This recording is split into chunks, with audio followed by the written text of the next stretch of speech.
Sa unang araw na ikinasal ang dalawang tao, nagdaos ang nayon ng isang espesyal na pagsayaw para sa kanila. Ngunit habang masaya silang sumasayaw, may isang lalaki sa kanilang likuran na labis ang galit.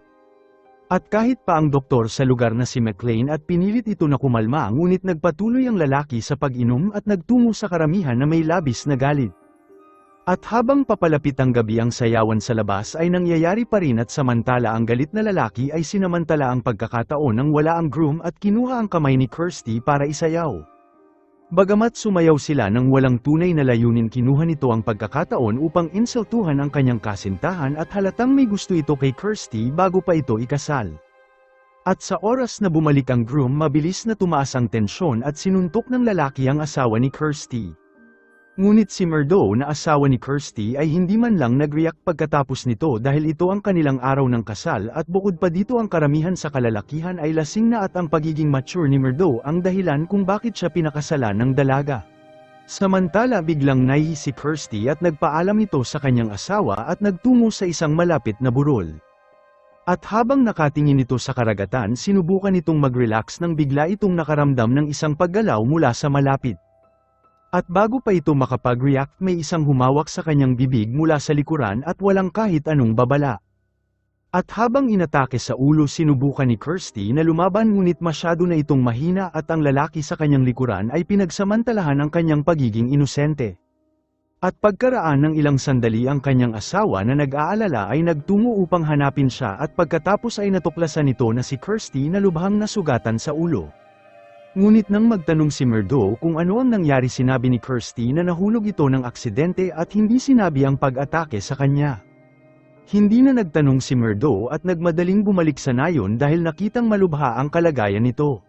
Nagmadali sila sa bahay ng doktor sa kalagitnaan ng gabi, at matapos na ilagay si Kirsty sa kama, sinuri siya ng doktor at nagtanong kung ano nangyari, at naniniwala din ito na pagkahulog ang dahilan. Sinabi nito si Murdo na huwag mag-alala at umuwi upang ipaalam ito sa pamilya ni Kirsty na sisanduan siya kinaumagahan. At para sa gabi, si Kirsty ay mananatili upang matanggap ng pag-aalaga, at ang parehong pamilya ay sumang-ayon at iniwan ni Murdo ang bahay ng doktor.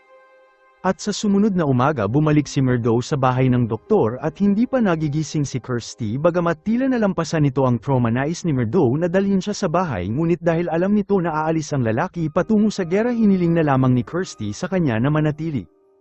At doon ang ina at kapatid ni Kirsty ay dumating at dinala si Kirsty kasama nila pansamantala. At sa oras na makauwi, nakita ni Kirsty ang kanyang refleksyon sa salamin at muling lumitaw ang mga alaala ng nangyari sa kanya noong nakaraang gabi. Ang kanyang mga damit na may bahid ng dugo ay nagpaalala sa kanya na nawala nito ang kanyang pagkabirhen at ang kanyang buhay ay tuluyan na sira. Samantala ang mga lalaki sa nayon ay patungo sa frontline sa France, at si Murdo na bilang panganay ay nagpaalam sa kanyang ina at nakakabatang kapatid bago umalis. Dumating si Kirsty upang makita siya at binigyan siya nito ng isang libro na isang tanda ng kanilang pagmamahalan, at isang mapait na pamamaalam ang pumuno sa kanilang mga puso, at hindi sigurado kung magkikita pa sila ulit. At sa loob ng libro nakalagay din ang lahat ng ipon ni Murdo at pati na rin ang address ng kanyang tiyuhin sa Amerika, at pinangarap nilang dalawa na pumunta ng US, ngunit umaasa si Kirsty na makabalik muna si Murdo upang tuparin ang kanilang pangako. Inilagay ni Kirsty ang kwintas na binigay sa kanya ng kanyang ama bago ito mamatay sa leeg ni Murdo bilang tanda ng kanyang kaligtasan. At sa oras na hahalikan siya ni Murdo upang magpaalam, sadyang tumalikod si Kirsty na tila nahihirapan pa rin sa nangyari sa kanya, at pagkatapos na umalis ang mga kalalakihan sa nayon, ng buhay sa nayon ay bumalik sa dati, ngunit si Kirsty ay pinagmumultuhan ng kanyang bangungot. Ang trahedya na nangyari sa kanya ay paulit-ulit na bumabalik sa kanyang isipan na parang sumpa, at ang kanyang pinsala sa katawan ay napansin ng lokal na constable na bumisita sa kanilang tahanan. At nang tanungin, iginiit ni Kirsty na nahulog lamang siya at hindi siya inatake, at binasura ng constable ang mga bagay. Ngunit buwan ang lumipas sa kanyang pagkabigla na pagtanto ni Kirsty na nalagpasan nito ang kanyang dalaw kung kailan dapat siya magkakaroon, habang nabalot ito ng takot at naisip na paano kung nabuntis siya sa nangyari. At habang nagtratrabaho sa bukid, itinulak nito ang kanyang sarili sa limitasyon at desperado na itago ang kanyang lumalaking alalahanin. Kahit pa ang kanyang ina ay napansin ang kanyang pagbabago sa kilos, at ang tanging sandali lamang ng kagalakan ay nang makatanggap ito ng liham mula kay Murdo. Nag-uumapaw ito ng pagmamahal, pananabik at pagpapala mula sa kanya at sa loob ng envelope ay may isang litrato bago ito umalis ng France upang maaliw nito si Kirsty. Ngunit sa paglipas ng panahon ang mga bagay ay hindi inaasahang magbago habang sinubukan ni Kirsty na sumulat pabalik ngunit bigla ito nasuka sa gitna ng kalye. At sa kabutihang palad walang nakakita sa bagay na ito at ang konserbatibong nayon tungkol sa pagbubuntis sa labas ng kasal ay magdudulot ng labis na kahihiyan. At sa kabila ng kanyang pagsisikap na itago ang kanyang problema isang matandang babae mula sa post office ay nakitaan siya ng kakaiba. At balik sa bahay sumuko si Kirsty at dumating ang kanyang kapatid upang suriin siya ngunit nagtago ito mula sa kanya at ayaw ni Kirsty na malaman ng sino man na lumalaki ang kanyang tiyan. At upang itago ang kanyang pagbubuntis binalot nito ng masikip na tela ang kanyang tiyan. Bagamat matatago niya ito sa mga tao sa nayon malalagay sa panganib ang kanyang hindi pa nasisilang na anak. At kung matutuklasan ito ng mga taga-nayon mapapahiya ito at iiwan pagkatapos ay isang hindi inaasahang mensahe ang dumating mula sa frontline at isang liham mula sa kanyang kasintahan sa France. Naglakad si Kirsty sa dagat at binasa ang liham kasabay ng pananabik habang nagaganap ang digmaan. Isinulat ni Murdo kung paano dumadaan ang mga bala sa kanyang tainga at hinahangad nito ang masasayang panahon na kasama si Kirsty. At ang takot mula sa kamatayan ay nakaabang sa kanya sa bawat sandali at pinapanatiling buhay ang kanyang sarili sa pangungulila sa tahanan at pamilya. Ngunit habang nakikita ang maraming kasama na bumabagsak ang mas nagpalala sa kanyang sitwasyon. Umiyak si Kirsty habang binabasa ang mga liham nito at napupuno ng pangamba at doon nakita siya ng kanyang kapatid at napansin ang puting benda sa kanyang tiyan. At sa paulit-ulit na pagtatanong sinabi ni Kirsty ang totoo at hiniling nito kay Annie na itago ito sa kanilang ina. Naunawaan ni Annie na si Kirsty ay engaged at ang dinadala niya ay kay Murdo. At habang pauwi sila nakita nila ang kasintahan ni Annie na isang sundalo na bumalik mula sa digmaan at kasamahan ni Murdo ngunit nawala nito ang kanyang braso. At nang magtanong si Kirsty kung ano ang nangyari kay Murdo hindi napigilan ng lalaki ang kanyang kalungkutan at hinatid ang balita na maaaring namatay si Murdo sa labanan. Inilabas nito ang kwintas na binigay ni Kirsty kay Murdo na isang patunay na hindi na darating ng ligtas si Murdo at ang lahat ng pag-asa ay nasira sa mga oras na yun. At balik sa bahay umiyak si Kirsty nang hindi mapigilan at ang kanyang pangarap na makapunta sa Amerika at bumuo ng buhay kasama si Murdo ay tuluyan ng nawala. Ang kanyang ina na hawak siya ay nagsimulang maghinala sa kanyang namamaga na tiyan na tila may nangyayari pang iba. At sa gabing yun ang kanyang ina ay nagtanong kay Annie tungkol sa pagbubuntis at nais ni Annie na protektahan ang kanyang kapatid ngunit kalaunan ang katotohanan ay lumabas ngunit hindi nila alam na ang sanggol ay hindi kay Murdo. At sa sumunod na umaga nagpa siya ang kanilang ina na oras na para kumilos at nagising nito si Kirsty at determinadong dalhin ito sa England para manganak malayo sa mahigpit na pagsusuri sa relihiyon ng nayon. Sinisisi rin nito si Murdo sa pagpilit kay Kirsty ngunit itinanggi ito ni Kirsty dahil ayaw niya pagdudahan ng kanyang ina ang pagkatao ni Murdo. At dahil nahihirapan ibinunyag ni Kirsty na ang sanggol ay hindi kay Murdo at isiniwalat ang pag-atake sa kanya dahilan upang umikbi ang kanyang ina sa labis na kalungkutan dahil ang sitwasyon ay mas masahol pa sa inaakala nila. At sa kabutihang palad ang doktor lamang na si McLean ang tumingin kay Kirsty sa gabing yun o kung hindi ang reputasyon ng kanilang pamilya ay masisira. At gaya ng plano nabasag ang palatubigan ni Kirsty 2 buwan ng maaga at ang kanyang ina ay nagmadali na kumilos at inihanda ni Annie upang manganak ito sa bahay. At hindi inaasahan ng hepe ng nayon ay kumatok sa kanilang pinto at pinatibay ng kanyang ina ang kanyang sarili at pindala si Annie upang pakalmeyin si Kirsty. Ang lahat ay kailangan manatiling maayos upang hindi lumabas ang balita at para itong isang iskandalo sa panahon na yun. Nagtungo ang hepe sa lugar upang aliwin sila dahil alam nito na si Murdo ay bumagsak sa labanan. Nagdala ito ng Biblia para magdasal para sa pamilya at sa napatay na kasintahan ni Kirsty.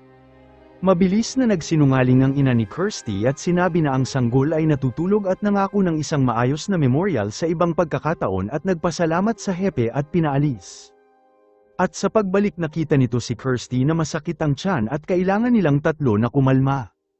At sa matinding sakit isinilang ni Kirsty ang isang malusog na sanggol na lalaki ngunit nang abutin niya ito tumanggi ang kanyang ina na hawakan nito. At kalaunan ng kanyang mga luha ay nakumbinsi ang kanyang ina na hayaan siyang hawakan ito ng sandali at desperado si Kirsty na panatilihin ang kanyang anak makasalanan man o doktrina. Ngunit dahil sa mapanghusgang lipunan inagaw ng kanyang ina ang sanggol at sa gabing yun ang ina at si Annie ay nag-usap kung paano nila hahawakan ang sitwasyon. At sa pagtingin nito sa natutulog na bata nakaramdam ito ng matinding pagsisisi at samantala narinig ni Kirsty ang bawat salita at ang sakit sa kanyang puso ay mas lalong lumalim. At sa gabi tahimik itong nagbihis at nilampasan nito ang kanyang ina at si Annie at tuluyang tumakas kasama ang sanggol. At hawak ang sanggol at isang lantern nagtungo ito sa dalampasigan at umiiyak sa kawalan ng pag-asa. Mahal na mahal nito ang bata ngunit hindi nito kayang tiisin ang kahihiyan ng nayon o kontrolin ng kanyang ina at naniniwala na kamatayan ang magpapalaya sa kanilang dalawa. Naghanda ito na tumalon sa bangin bilang isang huling pagkilos ng pagsuway at pagmamahal ng isang ina. At doon nakita siya ni Annie na natatakot habang pinigilan siya ni Annie sa pagtalon at nalaman na ang sanggol ay wala ng buhay. At dahil nabigo sa pagkawala sinabi ni Kirsty na nawala nito ang tanging dahilan niya para mabuhay habang dumating ang kanilang ina sa bangin sa tamang oras at hindi nito kayang mawala ang kanyang anak na babae. At habang lumulubog si Kirsty naalala nito kung paano siya tinuruan ng kanyang ama na lumanggoy at makaligtas sa karagatan at ang memorya na yon ay pumukaw sa kanyang survival instinct. Si Annie at ang kanyang ina ay bumaba upang iligtas siya sa malakas na hampas ng alon. At sa umaga isang matandang lalaki na naglalakad sa malapit ay nakita ang sanggol at nag-imbestiga ito dahil wala pang ganito ang nangyayari sa lugar.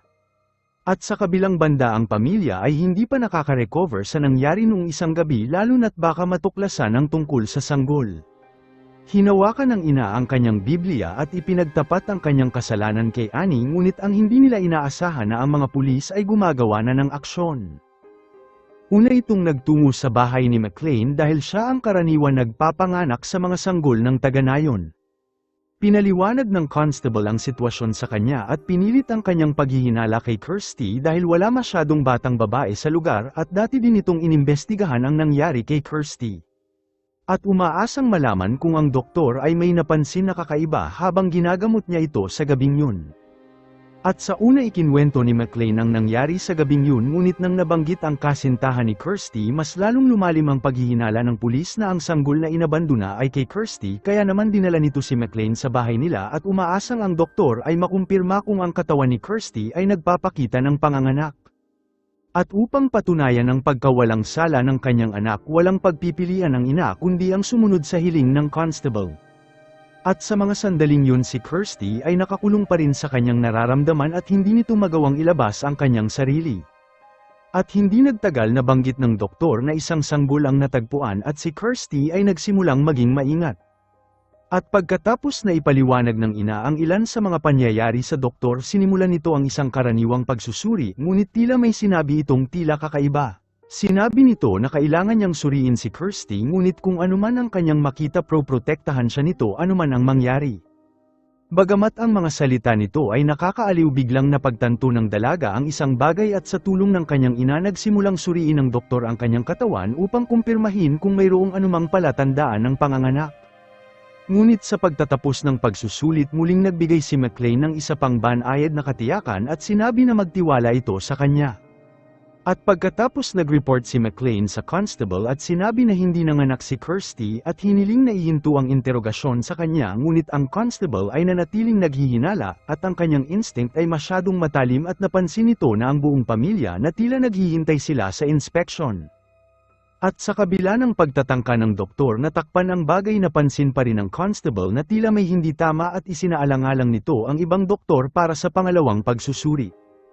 At sa kaparehong gabi sa simbahan ng nayon ang ilan sa mga lokal ay nagtipon upang ipagdasal ang mga yumaong sundalo at si McLean ay tahimik na lumapit sa ina ni Kirsty at bumulong ng ilang salita at umalis sa lugar at malinaw na nagpasa ito ng ilang mahalagang impormasyon. At upang kumpirmahin kung nagsilang si Kirsty ang constable ay hindi lamang kumuha ng isa kundi dalawang doktor sa kanilang bahay at sa konserbatibong nayon na katulad nito para itong isang malupit na biro at pinaglalaroan ang pagkababae ng isang dalaga at ang ina ay labis ang galit.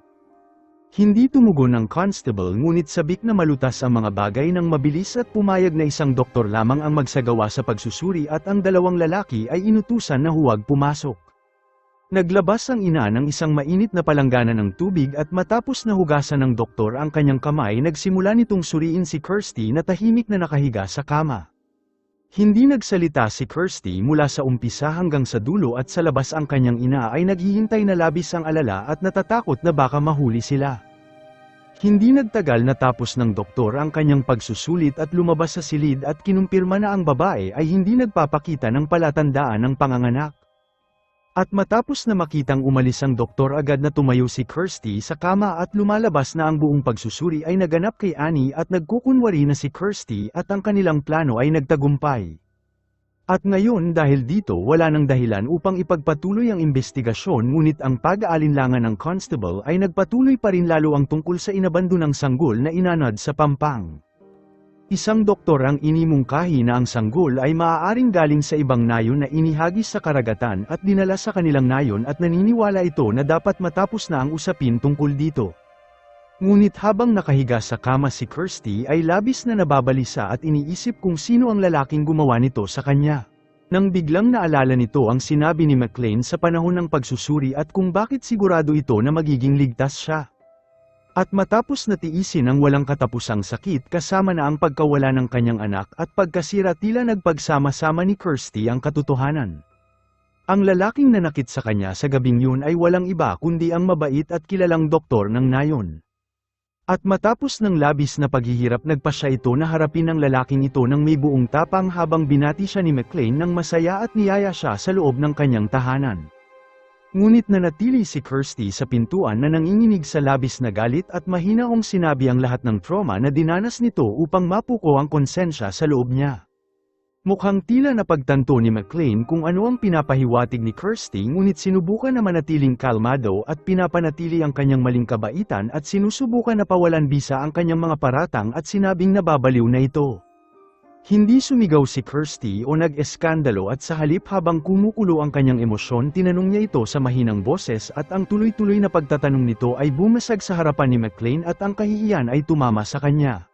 At kung malalaman nito ng mga taga-nayon mawawala nito ang lahat ngunit ang mas masahol pa ay ang dumi ng sarili niyang kaluluwa. At sa wakas bumagsak ito sa ganap na kawalan ng pag-asa at samantala ang constable ay balak na kausapin si Kirsty ngunit umalingaw-ngaw ang mga putok ng baril sa hindi kalayuan. At si McLean na natupok ng pagkasala ay kinuha ang kanyang sariling buhay bagamat puno ng kalungkutan at galit umalis si Kirsty sa eksena ngunit ang mga bagay-bagay ay hindi pa natatapos. Ang mga taga-nayon ay nagulat sa ekspresyon ng babae at sa umalingaw-ngaw na putok ng baril. At sa pagmamadali nito sa kanilang bahay sinabi ni Kirsty sa kanyang ina ang katotohanan na si McLean ang lumapastangan sa kanya. Naalala nito hindi lamang ang mga salita nito sa panahon ng pagsusuri kundi pati na rin ang amoy ng whiskey sa kanya na kaparehong amoy niya sa gabing ginahasa siya. At ilang sandali ang constable ay muling kumatok sa kanilang bahay at pinaghinalaan nito na ang pagkamatay ni McLean ay konektado kay Kirsty at kumpiyansa na inakusahan sila sa pagpeke ng pagsusuri. At sa sobrang pagdiin ng constable hindi na nakayanan ng ina ang bigat at ipinagtapat nito ang lahat. Ang lahat ay may mahabagin na panig kahit pa sa isang sarado at konserbatibong nayon.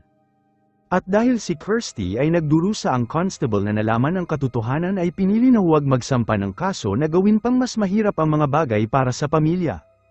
At pagkatapos nito isang taon ang lumipas ang buhay sa nayon ay unti-unting bumalik sa normal at ngayon si Kirsty ay naghahanda na umalis sa Scotland patungo sa Amerika na siyang pangarap nila ng kanyang asawa simula pa nung una. At bago ito umalis ang kanyang ina ay tinawag siya sa silid at ipinagmamalaki nito ang lakas at kalayaan ni Kirsty ngunit labis rin na nahihiya kung paano ito tumugon sa kanya sa nakaraan. At dahil nagipit sa tradisyon at pag-iisip mula sa lipunan isinakripisyo nito ang kapakanan ng kanyang anak na babae para protektahan ang reputasyon ng pamilya. At ngayon na hindi mapigilan ang kanyang pagkakasala sa paghihirap ng kanyang anak umiyak ito ngunit hindi kailanman sinisi ni Kirsty ang kanyang ina dahil naniniwala siyang mahal siya nito. Niyakap nila ang isa't isa at nagkasundo ng taos-pusong pagpapatawad sa isa't isa. At habang naghahanda si Kirsty na sumakay ng barko, ang buong nayon ay dumating upang magpaalam at ang lahat ay nagpakita ng kabaitan kabilang na ang constable.